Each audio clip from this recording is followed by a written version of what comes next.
Welcome to this message from the mountain, coming to you from the foothills of the White Mountains here in New Hampshire. Today's podcast is titled Measuring Time. So how do we measure time? We can look for elements along the way that give us benchmarks to compare. For instance, like a picture 20 years ago in the orchard of when the fir tree was small, we could decorate, and the wagon was close enough at the time, so we put some presents in it. Not real presents, but made to look like.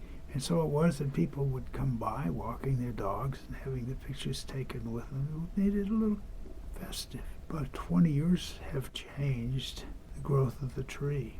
So the fir tree now is way too big without ladders and everything else to decorate. And the wagon has moved just a bit. So we rely on a wreath at the door of the cabin nearby to create the festivity for the holidays.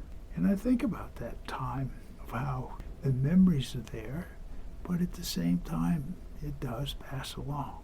So how do we measure time? There are feelings that all time exists together. So when we flash back to a memory like that, it can seem real, and we could be stuck back there. Or we could be where we are now and view the route that brought us to this point. To me, time is the moment.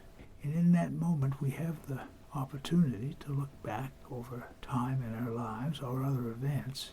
And also, we're in a position where we can consider the future.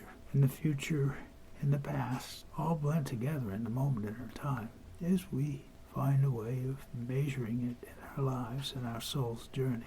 Just some thoughts on time. My name is Michael Hathaway, and this is Message from the Mountain. It is my prayer these words are right and good for you, and if you hear them, thank you so much for listening.